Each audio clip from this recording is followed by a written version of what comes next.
ہماری یہ دنیا اپنے اندر ایسے انوکھے اور پوشیدہ رازوں کا مجموعہ سمیٹے ہوئے ہے جس کی تلاش ہر انسان کو اپنی جانب کھینچتی ہے۔ پوشیدہ رازوں میں جو راز انسان کی نظروں میں آئے انہوں نے تو انسان کو حیرت میں ڈال دیا، لیکن جن رازوں کو آج کی ہیوی ٹیکنالوجی سمجھنے سے بھی قاصر ہے، انہی رازوں کو اللہ نے اپنے پیغمبروں پر ظاہر فرما دیا۔ ان پیغمبروں میں جن انبیاء کو سب سے زیادہ علم عطا ہوا ان میں حضرت ادریس علیہ السلام کا ذکر بھی سر فہرست ہے۔ ہمارا آج کا موضوع حضرت ادریس علیہ السلام کے دریافت ہونے والے صحیفے یا دا بک آف اینوک ہوگا، جس میں تاریخ کو الگ طریقے سے لکھا گیا ہے۔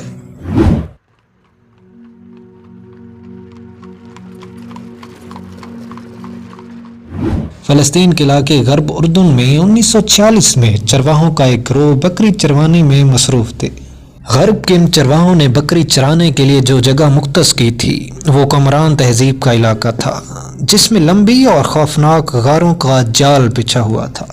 تو ہوا یوں کہ ان چرواہوں نے غار کے اندر پتھر پھینکنا شروع کر دیے۔ انہی میں سے جب ایک لمبی غار کے اندر چرواہے نے پتھر پھینکا تو ایک تیز آواز چرواہے کے کانوں سے ٹکرائی۔ اس آواز نے ایسا محسوس کروایا کہ میرا یہ پتھر کسی مٹی کے برتن پر پڑا ہے اور وہ ٹوٹ گیا ہے۔ ان چرواہوں کی حیرت اور ہرس انہیں اس غار کے اندر لے گئی۔ ان چرواہوں کے غار میں داخل ہوتے ہی ان کی نگاہیں مٹی کے ان بڑے مٹکوں پر ٹکیں جو غار کے اندر ترتیب سے رکھے گئے تھے۔ مٹکوں کے اندر چھان بین کرنے پر پتہ چلا کہ ان مٹکوں کے اندر چمڑے اور کاغذوں پر لکھی وہ تحریریں ہیں جنہیں لکھے شاید ہزاروں برس بیت چکے ہیں۔ آرکیالوجسٹ کی ایک ٹیم جب ان علاقوں میں پہنچی تو انہوں نے ان علاقوں کی چھان بین کرتے ہوئے مزید 900 قدیم لکھی گئی تختیوں کو دریافت کر لیا، جنہیں بک آف دی اینوک کا نام دیا جاتا ہے۔ ان تختیوں پر لکھا آج تک کی تاریخ کا سب سے الگ اسکرپٹ تھا، جس میں ایک الگ و خاص قسم کی مخلوق سے لے کر طوفان نوح علیہ السلام کے تذکرے تک لکھا گیا تھا۔ یہ صحیفہ کیا تھا؟ اس میں کس قسم کا تذکرہ کیا گیا؟ دی بک آف اینوک کو بائبل کا حصہ کیوں نہیں بنایا گیا؟ اللہ تعالیٰ نے انسانوں کو پیدا کرنے کے بعد ان کی ہدایت کے لیے ہر دور میں پیغمبر مبعوث کیے۔ ان پیغمبروں کی تعداد کم و بیش 1,24,000 بتلائی جاتی ہے، جن میں کچھ پیغمبروں کا ذکر تو قرآن و حدیث میں موجود ہے، مگر کچھ کا تذکرہ تاریخ میں خاموش ہے۔ ان میں سے کچھ پیغمبروں پر کتابیں اور صحیفے اتارے گئے، جن میں تورات، زبور اور انجیل شامل ہیں، جن میں اللہ تعالیٰ کے فرمان، پیغمبروں کے اقوال و مناجات، تاریخ کے واقعات و حالات کو ایک جگہ اکٹھا کر دیا گیا ہے۔ مگر ان میں سے کوئی ایسی آسمانی کتاب جس میں حیرت انگیز پراسرار باتیں جو شاید دنیا کی کسی اور کتاب میں نہیں ملتی، اس کتاب کی انہی تحریر کو دیکھتے ہوئے علماء نے اسے بائبل کی کتاب سے جدا کر دیا۔ یہ وہ کتاب ہے کہ جسے کتاب ہنوک یا بک آف دی اینوک کہا جاتا ہے۔ حضرت ادریس علیہ السلام جن کا ذکر اسلام میں موجود ہے، انہیں دوسرے نام ہنوک سے بھی یاد کیا جاتا ہے۔ دی بک آف اینوک کی کتاب حضرت سے ادریس علیہ السلام پر ہی اتاری گئی تھی۔ ادریس علیہ السلام کا اسلام میں تیسرا نمبر ہے، جو حضرت ادریس کا زمانہ حضرت آدم علیہ السلام و حضرت شیشت علیہ السلام کے بعد کا زمانہ تھا۔ مورخین کے مطابق حضرت ادریس علیہ السلام کی پیدائش بائبل مصر یا عراق کا علاقہ منصف ہے۔ آپ علیہ السلام کے والد کا نام یاریت تھا، جن کا تعلق حضرت آدم علیہ السلام کی نسل سے جا ملتا ہے اور حضرت نوح علیہ السلام کے پردادا تھے۔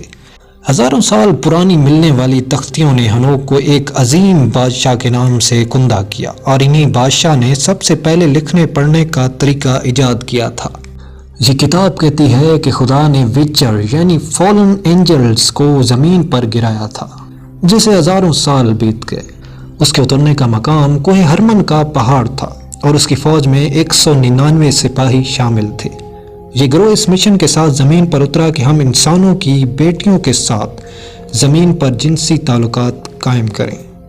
دی ویچر دراصل خدا کے فرشتے تھے جن انسانوں کی نگرانی کے لیے بھیجا گیا تھا، مگر وقت گزرنے کی رفتار نے انہیں زمین پر رہنے والی عورتوں کے عشق میں مبتلا کر دیا تھا۔ اس مخلوق کے جنسی تعلقات بڑھنے کی وجہ سے جائنٹس پیدا ہوئے۔ یہ وہ مخلوق تھی جو دیکھنے میں بالکل الگ اور عجیب و غریب فطرت کی تھی۔ اس مخلوق نے روئے زمین پر وہ تباہی پھیلائی جس کی مثال نہیں ملتی۔ جنگلی جانور، چرند پرند، حتیٰ کہ انسانوں تک کی نسل کو کھا جاتے تھے۔ اس مخلوق کے ظلم کو روکنے کے لیے حضرت ادریس علیہ السلام کو مبعوث کیا گیا تھا، مگر اس درندہ صفت مخلوق نے ان کی ہدایت لینے سے انکار کر دیا۔ ہنوک کتاب کے 3 باب میں لکھی اس عبارت کے ذریعے معلوم ہوتا ہے کہ یہ مخلوق کتنی خطرناک تھی اور کیسے اس نے انسانوں کو فتنہ، فساد اور قتل و غارت کے گر سکھائے تھے، جس کی مثال اسرائیل نے انسانوں کو تلوار، خنجر اور ہتھیار بنانا سکھایا، انسان کو زیورات بنانا، سنورنا اور آنکھیں بنانا سکھایا۔ شام اعظم نے جادو کا سبق سکھایا یا امروز نے لوگوں کو جادو کرنا سکھایا۔ ان لوگوں کی ظلم و بربریت بڑھتی گئی تو خداوند کریم نے 4 فرشتوں میکال، یوریل، رافیل اور کبرائیل کو زمین پر بھیجا۔ ان فرشتوں کی ڈیوٹی باغی فرشتوں اور جائنٹس کو سزا دینا تھا۔ ان وچرز کو ختم بھی کرنا ان کی ذمہ داری تھی جنہوں نے عورتوں کے ساتھ ناجائز تعلقات قائم کیے تھے۔ ان وچرز کو پکڑ کر فرشتوں نے زمین کے اندر قید کر دیا جو تا قیامت یہاں قید رہیں گے۔ ہنوک کتاب کے مطابق حضرت ادریس علیہ السلام کو اللہ تعالیٰ نے زمین کے اندر جانے کی اور فرشتوں کے پروں پر سفر کرنے کی طاقت دی تھی۔ وہ اونچائی پر جا کر زمین و پہاڑ کو دیکھا کرتے تھے۔ ہنوک کی گزارش کرنے کے باوجود یہی فیصلہ خدا کا تھا کہ زمین پر سیلاب و طوفان آئے گا، جس سے یہ تمام فساد پھیلانے والے قدوقامت منکرین جائنٹس ختم ہو جائیں گے۔ اور یہ طوفان کا وقت حضرت ادریس علیہ السلام کے پوتے حضرت نوح علیہ السلام کے دور میں پیش آیا۔ یہ طوفان تمام دیو اور جائنٹس کو بہا کر لے گیا، جس کے بعد آگے انسانوں کی نسل بڑھی۔ یہی وہ لوگ تھے جنہیں اللہ کے حکم سے حضرت نوح علیہ السلام کی کشتی میں سوار کر لیا گیا تھا۔ لیکن ناظرین کرام، اسلامی عقائد کے مطابق فرشتے تو اللہ کی نافرمانی نہیں کرتے، لیکن سوال یہ اٹھتا ہے کہ یہ فالن اینجلز جو خدا کے فرشتے تھے وہ نافرمان کیسے ہو گئے؟ دراصل ان باتوں کا تذکرہ یہودیت اور نصرانی روایتوں میں ہی ملتا ہے کہ اللہ کے فرشتے بھی نافرمانی کرتے ہیں، جو کہ ایک باطل اور من گھڑت عقائد کے سوا کچھ نہیں۔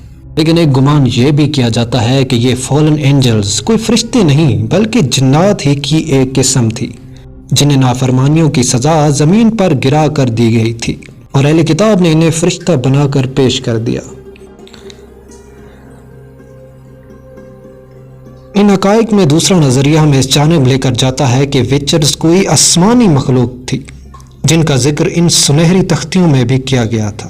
اس وقت کے لوگ انہیں انونوکائی کا نام دیا کرتے تھے، کیونکہ وہ تختیاں کہتی ہیں کہ انونوکائی آسمان سے زمین کی جانب آئے تھے۔ انسانوں کی ٹیکنالوجی ان کے مقابلے میں خاک کے برابر بھی نہیں تھی، اور انہوں نے ہی انسانوں کو علوم و تکنیک سکھائے۔